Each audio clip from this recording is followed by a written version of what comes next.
نحمده ونستعينه ونستغفره ونعوذ بالله من شرور أنفسنا وسيئات أعمالنا من يهده الله فلا مضل له ومن يضلله فلا هادي له وأشهد أن لا إله إلا الله وحده لا شريك له وأشهد أن محمدا عبده ورسوله اللهم صل على محمد وعلى آل محمد كما صليت على إبراهيم وعلى آل إبراهيم إنك حميد مجيد اللهم بارك على محمد وعلى آل محمد كما باركت على إبراهيم وعلى آل إبراهيم إنك حميد مجيد أما بعد فقد قال الله تعالى في القرآن العظيم أعوذ بالله من الشيطان الرجيم اتقوا الله الذي تساءلون به والأرحام إن الله كان عليكم رقيبا اتقوا الله وقولوا قولا سديدا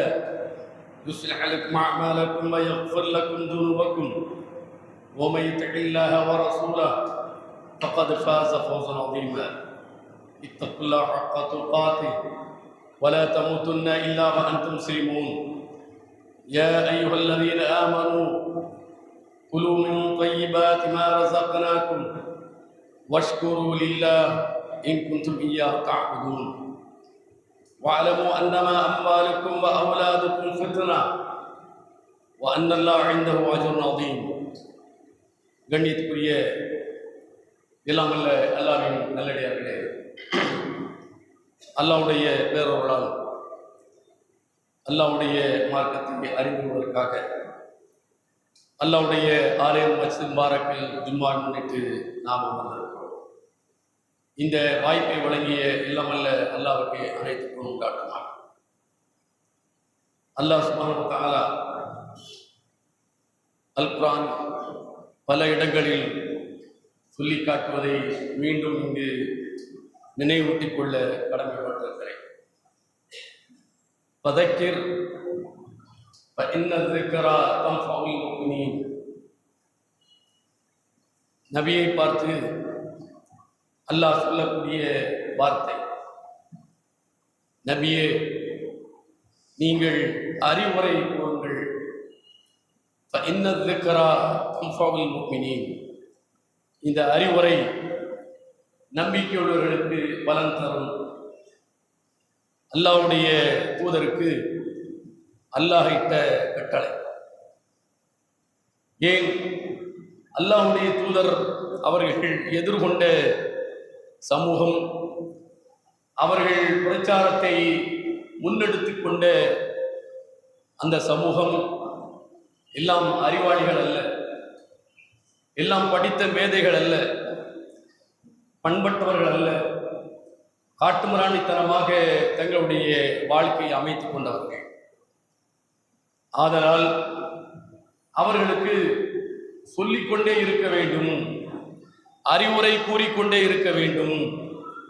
இன்றைக்காவது ஒரு நாள் அவர்களுடைய நம்பிக்கை உண்மையானால், அல்லாஹ்வை பற்றிய மறுமையை பற்றிய சிந்தனை ஆழமாக அவர்களுடைய இதயங்களில் பதிந்திருக்குமானால், நீங்கள் கூறுகிற இந்த அறிவுரை, நீங்கள் காட்டுகிற இந்த வழிமுறை அவர்களுக்கு பலன் தரும் என்பதை அல்லாஹ் தன்னுடைய தூதரின் வாயிலாக சொல்லி காட்டுகின்றார்.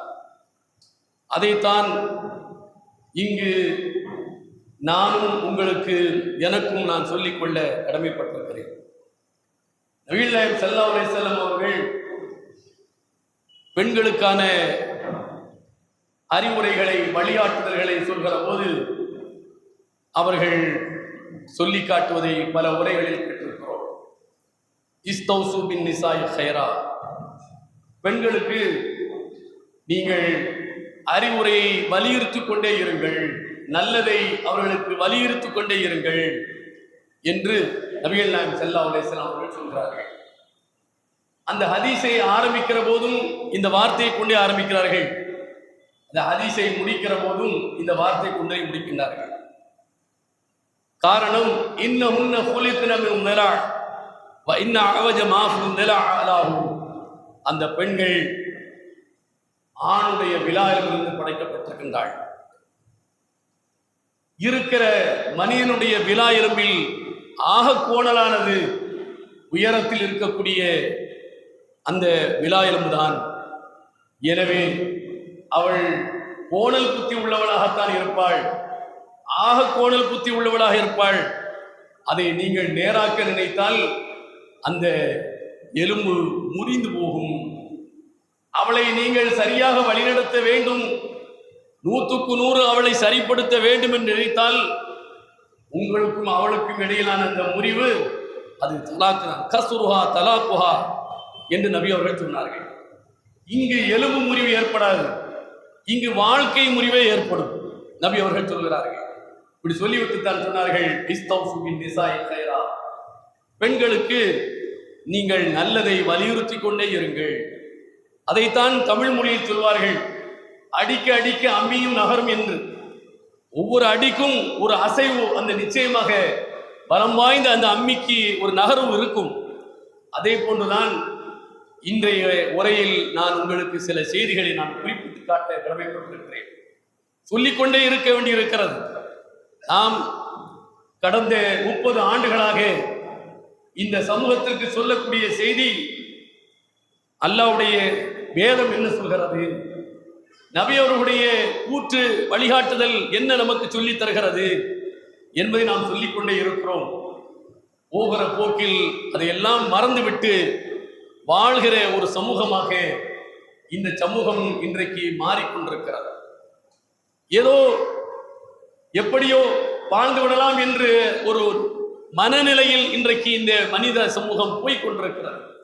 குறிப்பாக நமது உரை சார்ந்த இந்த வளரும் இளம் தலைமுறையினராக இருந்தாலும் சரி, வளர்ந்த தலைமுறையினராக இருந்தாலும் சரி, அவர்கள் அல்லாஹ்வுடைய வழிகாட்டுதலை, இறை தூதருடைய வழிமுறையை ஒரு பொருட்டாகவே எடுத்துக் கொள்வதில்லை என்பதற்கு பல சான்றுகளை நான் இங்கு குறிப்பிட்டு காட்ட முடியும்.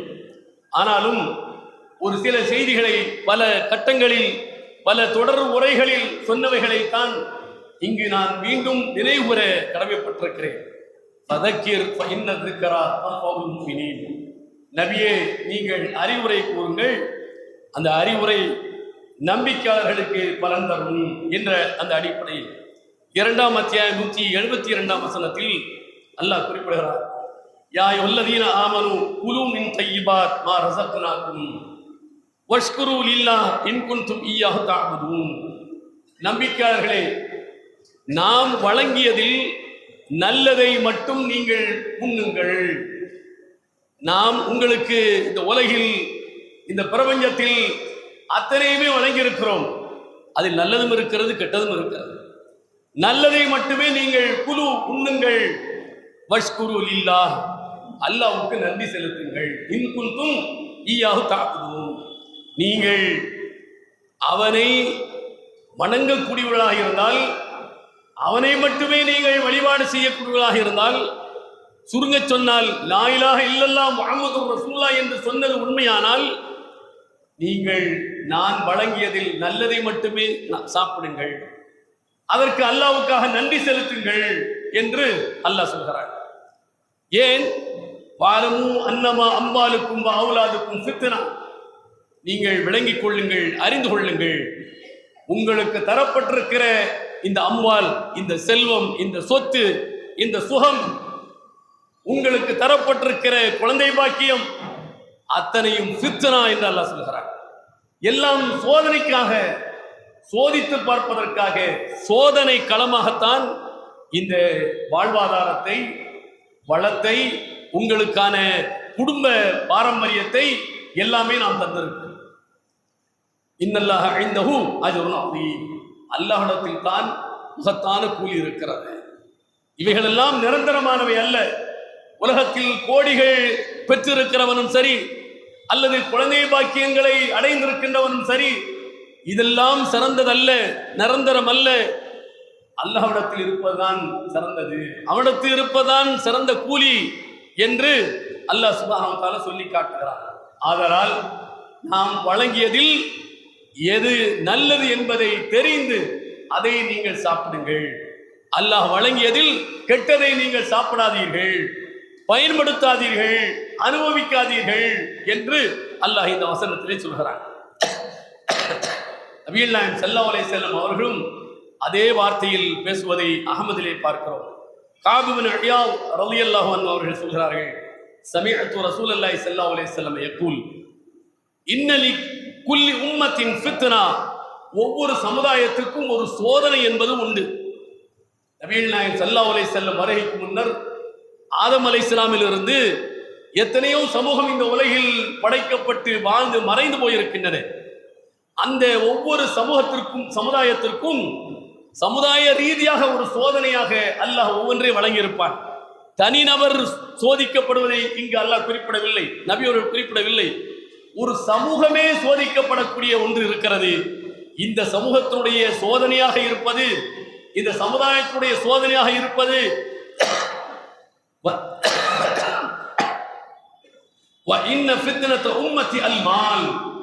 என் சமுதாயத்துடைய ஒட்டுமொத்த சமுதாயத்துடைய சோதனையாக இருப்பது செல்வம் என்று நபிகள் நாயகம் ஸல்லல்லாஹு அலைஹி வஸல்லம் சொல்கிறார்கள். பனி இஸ்ரவேல் சமூகத்தை பெண்கள் மூலமாக அல்லாஹ் சோதித்தார். ஆனால் இந்த சமூகத்தை செல்வத்தை கொடுத்து அல்லாஹ் சோதிக்கிறான்.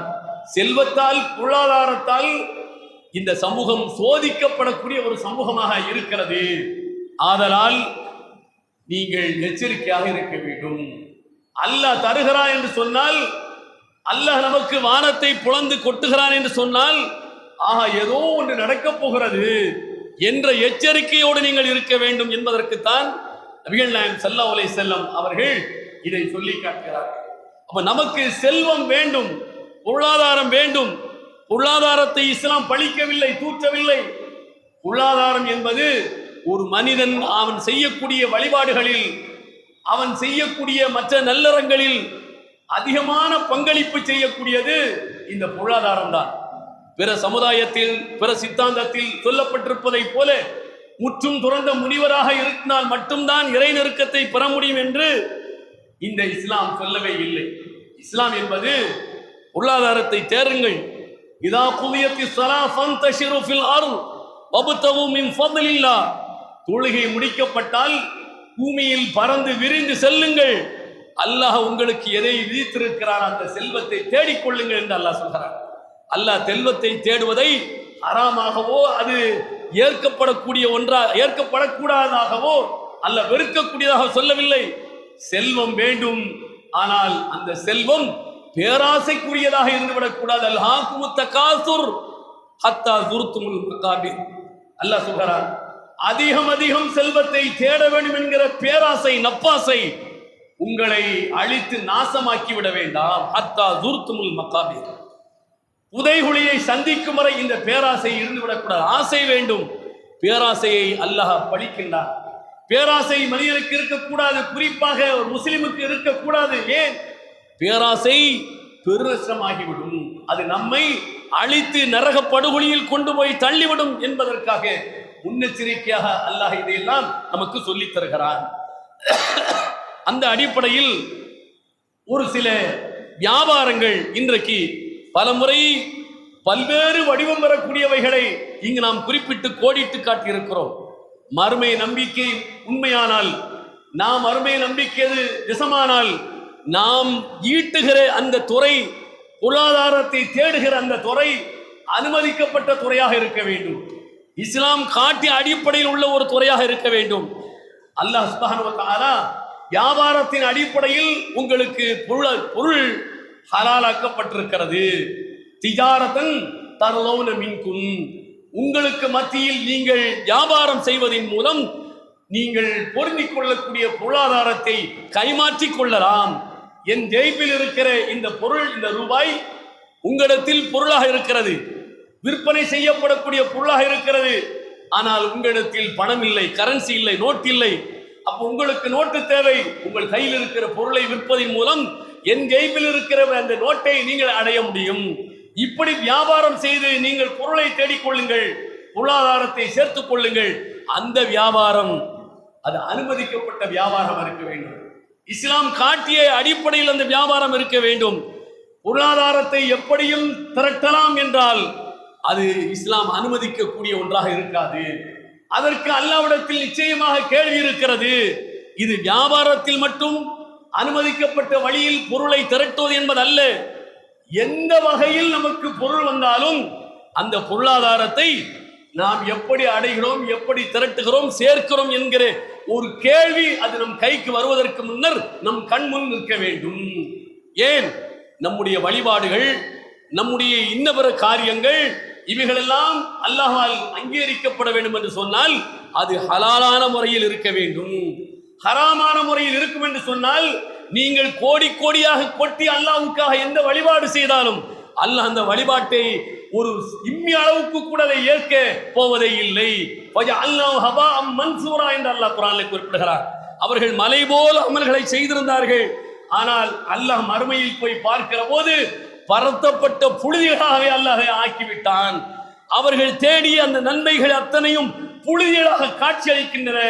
அந்த அளவுக்கு அல்லாஹ் அதை ஒன்றுமில்லாமல் ஆக்கிவிடுகிறான் என்று அல்லாஹ் குர்ஆனிலே சொல்லி காட்டுகிறான். அப்ப நாம் தேடக்கூடிய நன்மையான காரியங்கள், அதற்கு நாம் செலவழிக்கக்கூடிய அந்த பொருள் ஹராமான வழி நமக்கு கிடைத்ததா இல்ல ஹலாலான வழி நமக்கு கிடைத்ததா என்பதை நாம் முதலில் ஒரு கணம் நின்று நிதானித்து பிறகுதான் அதை திரட்டுவதற்கு நாம் முற்பட வேண்டும். இல்லை என்று சொன்னால் அதன் வழியில் நாம் செய்கிற அத்தனையும் பாழாய் போய்விடும் என்பதைத்தான் இந்த செய்தி நமக்கு உணர்த்துகின்றன. காரணம், நபிகள் நாயகம் ஸல்லல்லாஹு அலைஹி வஸல்லம் அவர்கள் சொல்லக்கூடிய பல்வேறு செய்திகளில் அதுவும் ஒன்று. அபூ ஹுரைரா ரலியல்லாஹு அன்ஹு அவர்கள் சொல்கிறார்கள், கால ரசூலுல்லாஹி ஸல்லல்லாஹு அலைஹி வஸல்லம் அய்யுஹன் நாஸ் இன்னல்லாஹ தய்யிப் லா யக்பலு இல்லா தய்யிபா. அல்லாஹ் தய்யிப், அவன் நல்லவன். அல்லாஹ் நல்லவன். லா யக்பலு இல்லா தய்யிபா, நல்லதை தவிர உங்களிடமிருந்து அல்லாஹ் ஏற்றுக்கொள்வதே இல்லை. அல்லாஹ் தான் அப்படியா? நீங்களும் நானும் அப்படித்தான். உங்களுக்கு நான் விரும்பாத ஒன்றை, எனக்கு அது இருக்கக்கூடிய ஒன்றை, ஆக என்னிடத்தில் கழிந்த ஒன்றை உங்களுக்கு தந்தால் நீங்கள் அதை ஏற்றுக்கொள்வீர்களா? ஏற்றுக்கொள்ள மாட்டீர்கள். இதைத்தான் அல்லாஹ் என்ன செய்கிறார்? இப்படி சொல்கிறார், அல்லாஹ் தய்யிப். நபி அவர்கள் சொல்கிறார்கள், லா யக்பலு இல்லா தய்யிபா, அல்லாஹ் நல்லதையே அவன் தவிர வேற எதையும் அவன் ஏற்றுக்கொள்வதே இல்லை. அப்ப நீங்க நான் அந்த தர்மம் செய்தேன், இந்த தர்மம் செய்து, அதற்கு அள்ளி கொடுத்தேன், இதற்கு அள்ளி கொடுத்தேன், எதிலிருந்து அள்ளி கொடுத்தாய்? எதிலிருந்து தர்மம் செய்தாய்? நீ சரியான முறையில் திரட்டிய செல்வத்திலிருந்து செய்தாயா இல்ல ஹராமான வழியில் திரட்டியதிலிருந்து செய்தாயா? ஹராமான வழியில் இருந்து செய்தால் அதை அல்லாஹ் ஏற்றுக்கொள்வதில்லை. அது நல்ல வழியில் திரட்டியதை செய்தால் அல்லாஹ் அதை மனமோந்து என்ன செய்கிறான்? ஏற்றுக்கொள்கிறான் என்று சொல்லிவிட்டு இன்னல்லாஹ அமர பில் முஃமினீன் பிமா அமர பில் முர்சலீன். அல்லாஹ் தன்னுடைய தூதர்களுக்கு எதை கட்டளையாக சொன்னானோ, எதை உத்தரவிட்டானோ அதைத்தான் அவனை நம்பிய நம்பிக்கையாளர்களுக்கும் அல்லாஹ் சொல்கிறான். தூதருக்கு வேறு, நமக்கு வேறல்ல. அல்லாஹ் இறை தூதர்களுக்கு சொன்ன கட்டளையை தான் அந்த வழியில் முஸ்லிம்களாக வாழக்கூடிய உங்களுக்கும் எனக்கும் உலகத்தில் இனி பிறக்கக்கூடிய அத்தனை நம்பிக்கையாளர்களுக்கும் அந்த கட்டளை அல்லாஹ் சொல்லி காட்டுகிறான். என்ன இறை தூதர்களுக்கு அல்லாஹ் சொன்னது என்ன? யா அய்யுஹர் ருசுல் குலூ மினத் தய்யிபாத் வஅலமு சாலிஹா. தூதர்களே, நீங்கள் நல்லதையே சாப்பிடுங்கள். யார்? இறை தூதர்களை பார்த்து அல்லாஹ் சொல்கிறான், குலூ மினத் தய்யிபாத், நீங்கள் நல்லதையே சாப்பிடுங்கள். வஅலமு, நீங்கள் அறிந்து கொள்ளுங்கள். வஅலமு வஅமலு சாலிஹா, நல்ல செயலை செய்யுங்கள். நல்லதை சாப்பிடுங்கள், நல்லதை செய்யுங்கள். இன்னி பிமா தஅமலுன அலீம், நீங்கள் செய்கின்றவற்றை நான் அறிந்து கொண்டிருக்கிறேன் என்று அல்லாஹ் இறை தூதர்களை பார்த்து சொல்கிறார். இது அல் முஃமினூன் என்கிற அத்தியாயத்தில் 51ஆம் வசனமாக இருக்கிறது. திரும்பவும் அந்த ஹதீஸில் இன்னொரு வசனத்தை நபி அவர்கள் குறிப்பிடுகிறார்கள். இறை தூதர்களை பார்த்து அல்லாஹ் சொன்னானா இல்லையா? நம்பிக்கையாளர்களை பார்த்தும் அல்லாஹ் சொல்கிறான். என்ன சொல்கிறான்? யா அய்யுஹல்லதீன ஆமனு குலூ மின் தய்யிபாத்தி மா ரஸக்னாகும். நான் முதலில் சொன்ன வசனம், நம்பிக்கையாளர்களே, நாம் உங்களுக்கு வழங்கியதில் நல்லதையே நீங்கள் சாப்பிடுங்கள். இது சூரத்துல் பக்ரா 2ஆம் அத்தியாயம் 172ஆம் வசனம். இதை சொல்லிவிட்டு நபிகள் நாயகம் ஸல்லல்லாஹு அலைஹி சொல்கிறார்கள், சும்ம ذكر الرجل يطيل السفر أشعث أغبر يمد يديه إلى السماء. நபி அவர்கள் ஒரு மனிதரை குறித்து சொன்னார்கள். அந்த மனிதன் நீண்ட நெடுதூர பயணம் போகிறான். நீண்ட நெடுதூர பயணம் போனால் அவனுடைய தலை அப்படியே தலைவிரி கோலமாகிவிட்டது, புழுதி படிந்த மனிதனாகிவிட்டான். ஏன்? அந்த பாலை பெருவழியில் கொஞ்ச தூரம் நடந்தாலே மண்ணு நம் மீது என்ன செய்யும்? காற்றில் அடிக்கப்பட்டு புழுதியாகிவிடும். இப்போதும் கூட வாய்ப்புகள், வசதிகள் பெருகி இருக்கிற இந்த காலத்திலும் கூட ஒரு முறை பேருந்தில் ஏறி இறங்கிவிட்டால் முடிந்து விட்டது, அழுக்கு பிடித்து விடும். ஆக இப்படி நீண்ட பயணத்தில் போகிறவன் அவனுடைய ஆடை அழுக்குப்படுகிறது, அவனுடைய தலைவிரி கோலமாக இருக்கிறது. இப்படிப்பட்ட நீண்ட பயணம் செல்லக்கூடிய அந்த மனிதன் அவன் அல்லாஹ்விடத்தில் கேட்கிறான், யமுத்தி இலைஹி ஸமா, வானை நோக்கி 2 கைகளையும் உயர்த்தி அல்லாஹ்விடத்திலே, யா ரப் யா ரப், அல்லாஹ்வே அல்லாஹ்வே, என்னை படைத்தவனே என்று அவன் பிரார்த்திக்கிறான். என்ன பிரார்த்திக்கிறான் என்று நபி அவர்கள் சொல்லவில்லை. அவன் ஏதோ ஒரு சங்கடத்தில் மாட்டிக்கொண்டு பயணத்தில் நம்மை பாதுகாப்பதற்கு படைத்த ரப்பை தவிர யாரும் இல்லை என்ற அந்த எண்ணத்தில் யாரப் யாரப் என்று என்ன செய்கிறான், அவன் அல்லோகொல்லப்படுகிறான். அல்லாஹ்விடத்தில் அவன் பிரார்த்தனை செய்கிறான். அப்படிப்பட்ட அந்த மனிதன், பிரார்த்திக்கக்கூடிய அந்த மனிதனுடைய மத்அமு ஹராம், மல்பசு ஹராம், மஷ்ரபு ஹராம், அவன் உண்டது ஹராம், அவன் உடுத்தியது ஹராம், அவன் குடித்தது ஹராம். அவன் தான் யாரப் யாரப் என்று சொல்கிறான். அவன்தான் யாரப் யாரப் என்று சொல்கிறான். அந்த பயணத்தில் போகிற போது என்ன நெருக்கடிக்குள் மாட்டிக்கொண்டான தெரியவில்லை.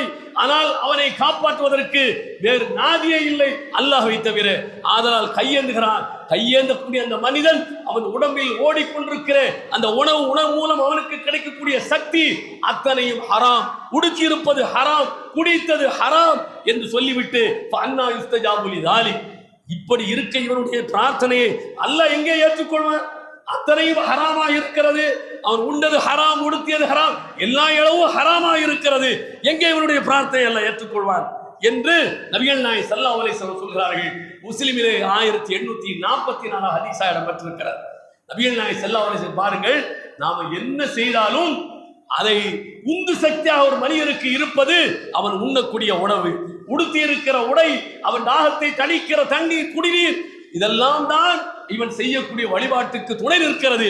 அத்தனையும் ஹராமாக இருக்கிற போது, ஹராமான வழியில் சம்பாதித்ததன் மூலம் இருக்கிற போது இவனுடைய பிரார்த்தனை செயல்கள் எங்கே அல்லாஹ் ஏற்றுக்கொள்வான்? ஏற்றுக்கொள்ளவே மாட்டான் என்று நபிகள் நாயகம் ஸல்லல்லாஹு அலைஹி வஸல்லம் அவர்கள் சொல்லி காட்டுகிறார்கள். ஆதலால் தான் சொன்னார்கள், அபூ ஹுரைரா ரலியல்லாஹு அவர்கள் அறிவிக்கிறார்கள், புகாரியில் இருக்கிறது 2083 ஹதீஸ். நபிகள் நாயகம் ஸல்லல்லாஹு சொன்னார்கள், லயத்தியன் அலன்னாசி ஸமான், ஒரு காலம் வரும், மக்களுக்கு ஒரு காலம் வரும், லா யுபாலில் மரு பிமா அகலல் மால், ஒரு மனிதன் தான் எடுக்கிற பொருள், தனக்கு கிடைக்கிற செல்வம் அது எங்கிருந்து கிடைக்கிறது என்பதை பற்றி ஒரு பொருட்டாகவே எடுத்துக்கொள்ள மாட்டான். அப்படிப்பட்ட ஒரு காலம் வரும் என்று சொன்னார்கள். இது எங்கிருந்து எனக்கு இந்த பணம் கிடைக்கிறது, எப்படி இந்த பணத்தை அவன் திரட்டினான் என்கிற எந்த சிந்தனையும் மற்ற இருக்கிற வாழ்கிற சம்பாதிக்கிற ஒரு காலம் வரும். அமீன் ஹலால் அமினல் ஹராம், இது ஹலாலான பொருளா இது ஹராமான பொருளா என்று சிந்திக்காமல் சம்பாதிக்கிற ஒரு காலம் வரும் என்று நபி அவர்கள் சொன்னார்கள். அந்த காலம் தானோ இந்த காலம் என்று யோசிக்க தோன்றுகிறது. ஏன்? பணப்பேராசை பிடித்து, பணப்பை பிடித்து இன்றைக்கு அலைகிற ஒரு மனநிலை இந்த சமூகத்திலே இருக்கிறது. ஒரு காலத்தில் குடித்தும் குடிக்காமலும் சாப்பிட்டும் சாப்பிடாமல் இருந்த காலத்தில் யோசித்து யோசித்து அவர்கள் பொருளை திரட்டினார்கள், சிந்தித்து சிந்தித்து பொருளை சேமித்தார்கள், சிந்தித்து சிந்தித்து செலவழித்தார்கள். இன்றைக்கு அப்படி அல்ல. எப்படி வருகிறது எப்படி போகிறது என்று கூட தெரியவில்லை. எவன் உலையை அடித்தாலும் என்னுடைய உலையில் போட வேண்டும், என்னுடைய கணக்கில் பணம் சேர வேண்டும், அவன் எக்கேடு கெட்டு போனால் என்ன என்கிற மனநிலையில் இன்றைக்கு இந்த சமூகம் இருக்கிறது.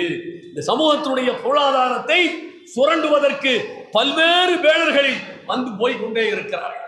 ஒரு காலத்தில் ஆம்வே என்கிற ஒரு வியாபாரம் இந்த சமூகத்தில் எத்தனை பேருக்கு தெரியும் என்று எனக்கு தெரியாது.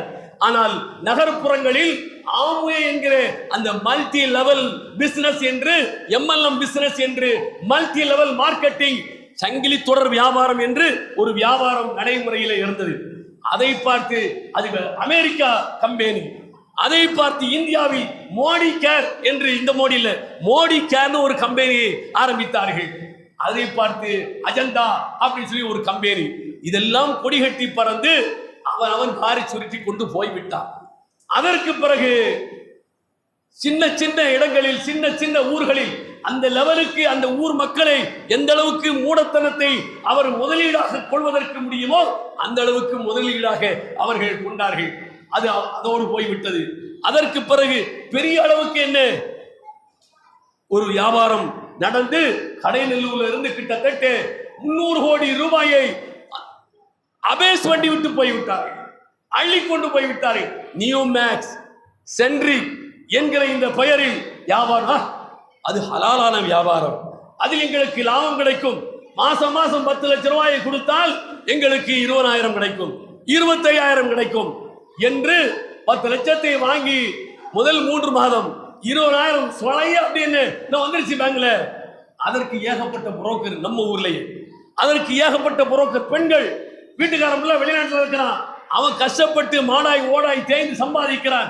பொண்டாட்டிக்காரி வீட்டுக்காரனுக்கு தெரியாம பக்கத்து வீட்டுக்காரன் சொல்றதை கேட்டு நகை எல்லாத்தையும் வித்து பேங்க்ல எடுத்து இந்த மாசம் 10 லட்சம் ரூபாயை குடித்தால் 25,000 ரூபாய் சுழையா கிடைக்குதுன்னு சொல்லி அள்ளி கொடுத்தார்கள். அவன் அள்ளி கொண்டு போய்விட்டான். இப்போது நியூமேக் சென்ட்ரியோ பிசினஸ்ல ஈடுபட்டவன் பல்லாயிரக்கணக்கான கோடியை வாரி சுருட்டி கொண்டு போய் அது வழக்காகி இப்போது ஜெயிலில் இருக்கிறான். கொடுத்தவர்களுக்கு பட்டை ராமம். அதில் பயனடைந்த புரோக்கர்கள் அவர்கள் துண்டக்கான துணியக்கான ஓனவங்க பாதி, இருக்கிறவங்க பாதி. இன்னும் ஏமாற்றுவதற்கு வேற ஒரு போர்டை என்ன போடுவதற்கு என்ன வழி என்று யோசித்துக் கொண்டிருக்கிறார்கள். அந்த போர்டு தான் இப்போது நமது ஊரில் நடைபெற்றுக் கொண்டிருக்கிறது என்பதை நான் சொல்லிக்கொள்ள. வெஸ்டிஜ் அப்படி சொல்லி ஒரு போர்டு இப்ப தொங்குது. என்ன போடுங்க? வெஸ்டிஜ் ஒரு போர்டு, VESTIG வெஸ்டிஜ். பல்வேறு நேம் போர்டுல என்ன செய்யுது? இந்த சமூகத்தில் இருக்கிற இந்த அறியாமை பையன் பணம் இருக்குது, இந்த பணத்தை எப்படி பெருக்கிறது? 100 பேர் இருக்கிறதுல 5 பேருக்கு வியாபாரம் செய்ய முடியும், 95 பேருக்கு வியாபாரம் தெரியாது. அவர்களை பணம் பெருக்குவதற்கு அங்க மனை வாங்கி போடுறது, கல்ல உண்டது. ஆக புளிய தோண்டி மனிதனை புதைக்கிறதுக்கு பல புளிய தோண்டி கல்ல புதைச்சு வைத்து கல்லாது வளருமா என்று ஏங்கி தவித்துக் கொண்டிருக்கக்கூடிய நமது ஊரில் 95% பணத்தை பெருக்குவதற்கு வழி இல்லாமல் இருக்கிற போது இதை சாதகமாக்கி கொண்டு பலர் அவர்கள் நல்ல வேஷம் போட்டுக்கொண்டு நம்மிடையே நிற்கிறார்கள், உலா வருகிறார்கள்.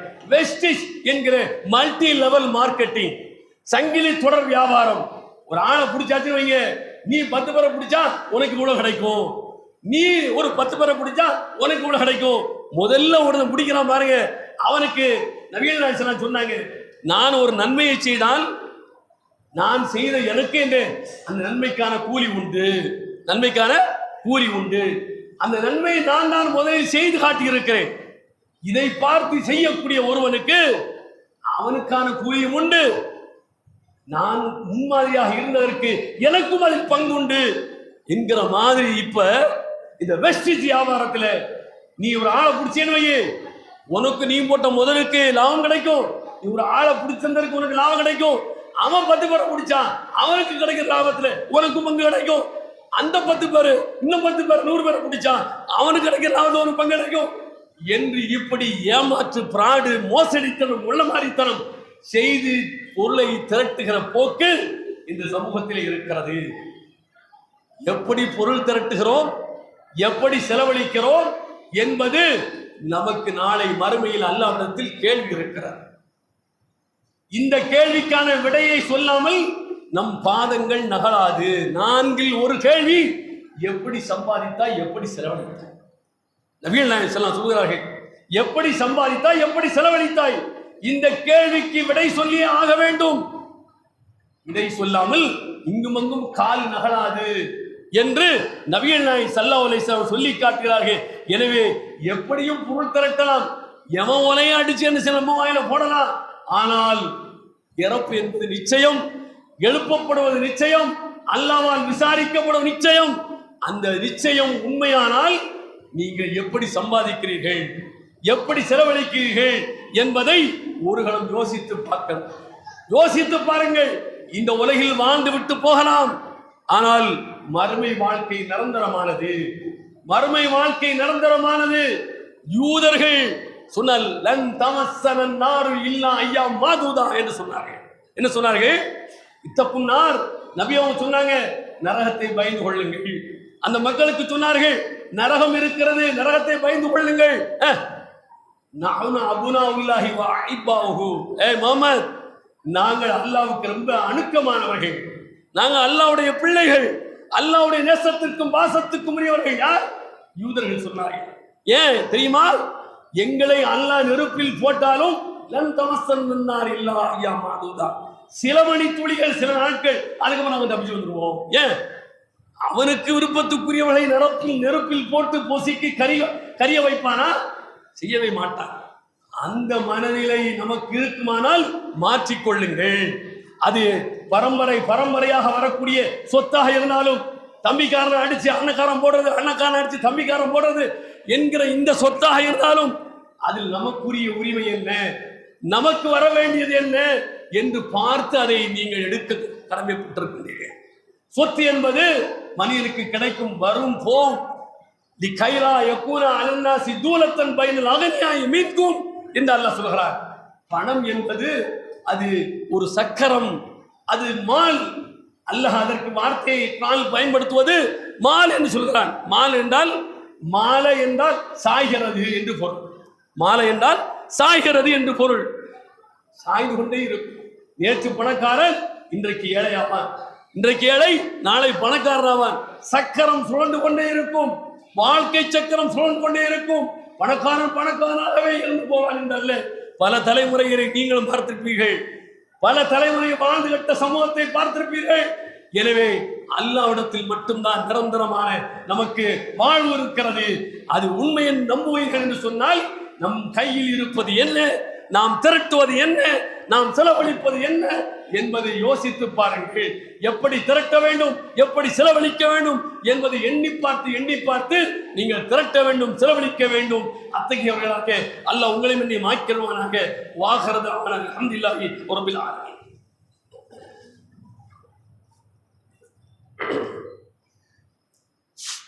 அல்ஹம்துலில்லாஹ் வஸ்ஸலாத்து வஸ்ஸலாம் அலா ரசூலில்லாஹ் அம்மா பஅத். இத்தகுல்லாஹ ஹக்க துகாத்திஹ் வலா தமுத்துன்ன இல்லா வஅன்தும் முஸ்லிமூன். கண்ணியத்துக்குரிய சகோதரர்களே, அல்லாஹ்வுடைய பேரருளால் அல்லாஹ் சுப்ஹானஹு வ தஆலா பொருளாதாரம் சார்ந்து நம்முடைய வாழ்க்கை இருக்கிற காரணத்தினால் அந்த பொருளாதாரம் எப்படிப்பட்ட பொருளாதாரமாக இருக்க வேண்டும் என்பதை நமக்கு இறை தூதரின் வழியாக நமக்கு சொல்லித் தருகிறார். அந்த வழிமுறைகளை நாம் தெரிந்து அந்த பொருளை திரட்ட வேண்டும், செலவழிக்க வேண்டும். இல்லை என்று சொன்னால் மோசடியாக, ஏமாற்றுத்தனமாக நம்முடைய பொருளை நாம் திரட்டுவோம் என்று சொன்னால் நிச்சயமாக அல்லாஹ்விடத்தில் நாம் பதில் சொல்லியாக வேண்டும்.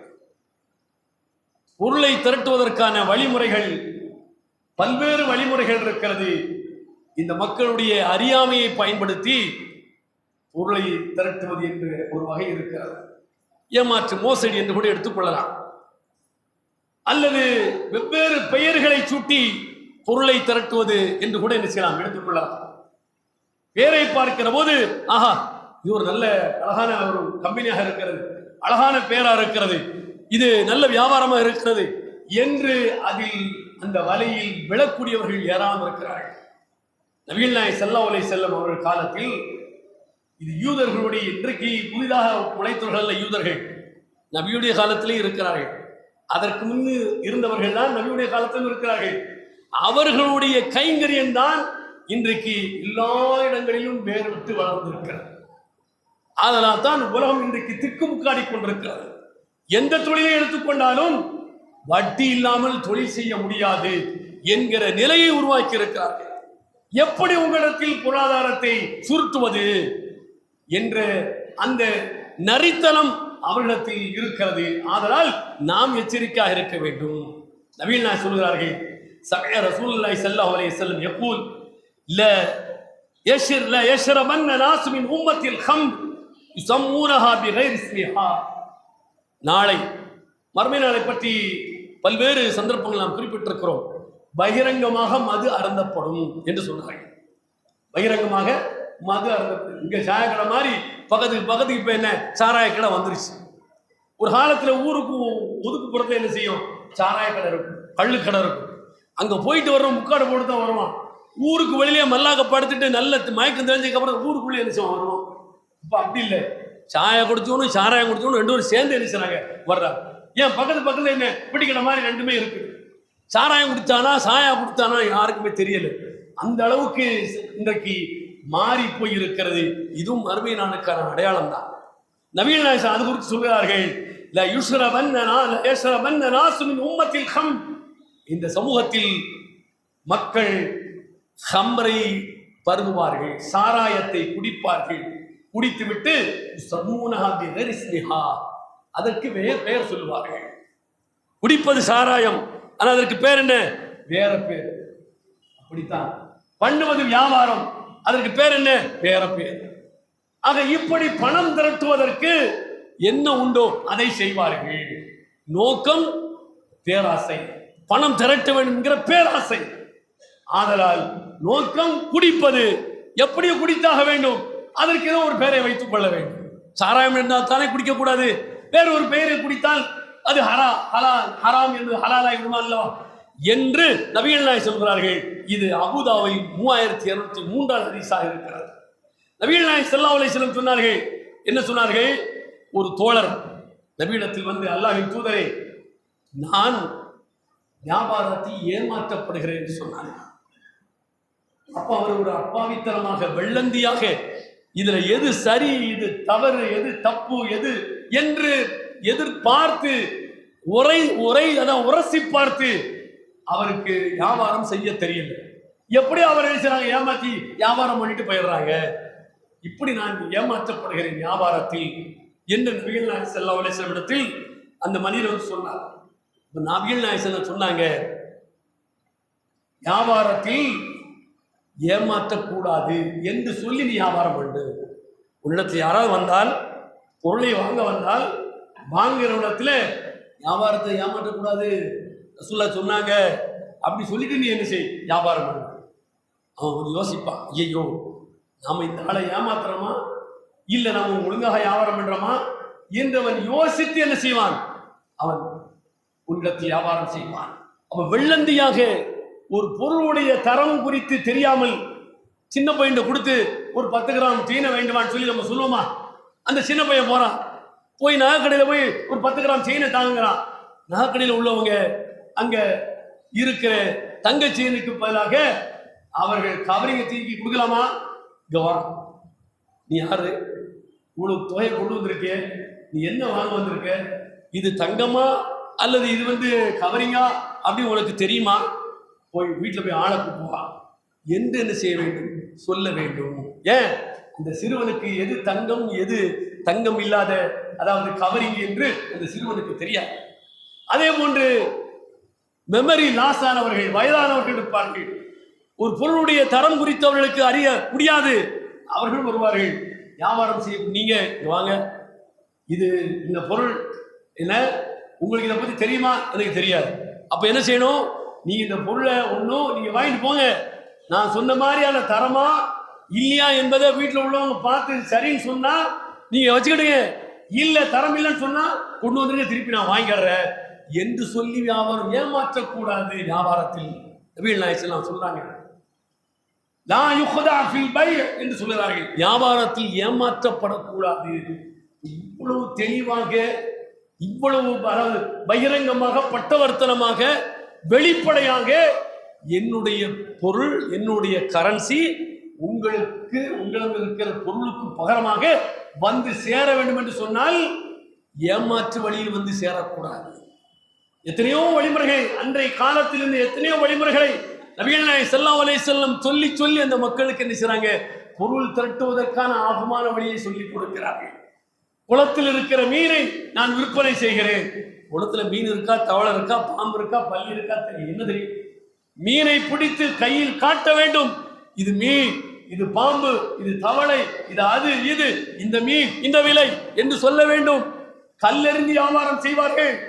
ஒரு கல்லை குவியலாக வைத்திருக்கிற பொருளை நோக்கி எறிவார்கள். அந்த கல் எந்த குவியல் விழுகிறதோ அந்த குவியல் இவ்வளவு விலை என்று சொல்வார்கள். இவை எறிகிற கல் எந்த குவியல் விழும் யாருக்கு தெரியும்?